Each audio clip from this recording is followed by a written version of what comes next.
In this guide, I'm going to show you how you can set up your Amazon Fire TV stick from start to finish. Before we do get into this guide, make sure to like the video and subscribe to the channel with all notifications on. It really does help the channel and lets us know that you want more content like this. We'd greatly appreciate it. And if at any point throughout this guide you did have any questions, just ask them down in the comment section below and we can help you out further. I'm going to be doing my best to reply to every single comment down there. Now, I want to go ahead and break down what actually comes in the box first. You're going to have the Fire TV stick itself, a USB power cable, a wall adapter, and an HDMI extender. The HDMI extender is an optional cord. It'll just help if your HDMI's ports are a little hard to reach. But take a look at the remote first, insert in the batteries. You can do this by sliding the back cover off, putting the two AAA batteries in the correct direction shown inside the remote, and then of course you could slide that back cover back on. From here, go ahead and grab the USB power cable and plug it into the Fire TV stick. Make sure it's pushed in firmly. And then go ahead and plug the Fire TV stick into an HDMI port on your TV. If your TV does have a USB port, you can try powering the Fire Stick from that, but many TVs don't supply enough power.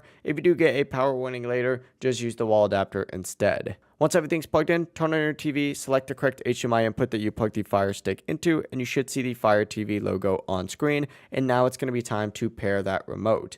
Just press and hold down on the home button on the remote until it connects. When prompted, press the play or pause button to begin setup. Choose your language and then connect to the Wi-Fi network and enter in your password. From here, it may go ahead and download and install software updates. Just let it finish before continuing. Once everything's done, sign into your Amazon account. And after signing in, it'll put some optional options on there like saving passwords, printer controls, and stuff like that. You have the option to add profiles and so much more, but when everything's complete, you'll be taken to the Fire TV home screen where you can browse apps, shows, and download more apps from the App Store. If this guide did help you out, make sure to like the video and subscribe to the channel with all notifications on. It really does help us out and lets us know that you want more content like this. We'd greatly appreciate it. And if at any point throughout this guide you did have any questions, just ask them down in the comment section below and we can help you out further. Have a great rest of your day though.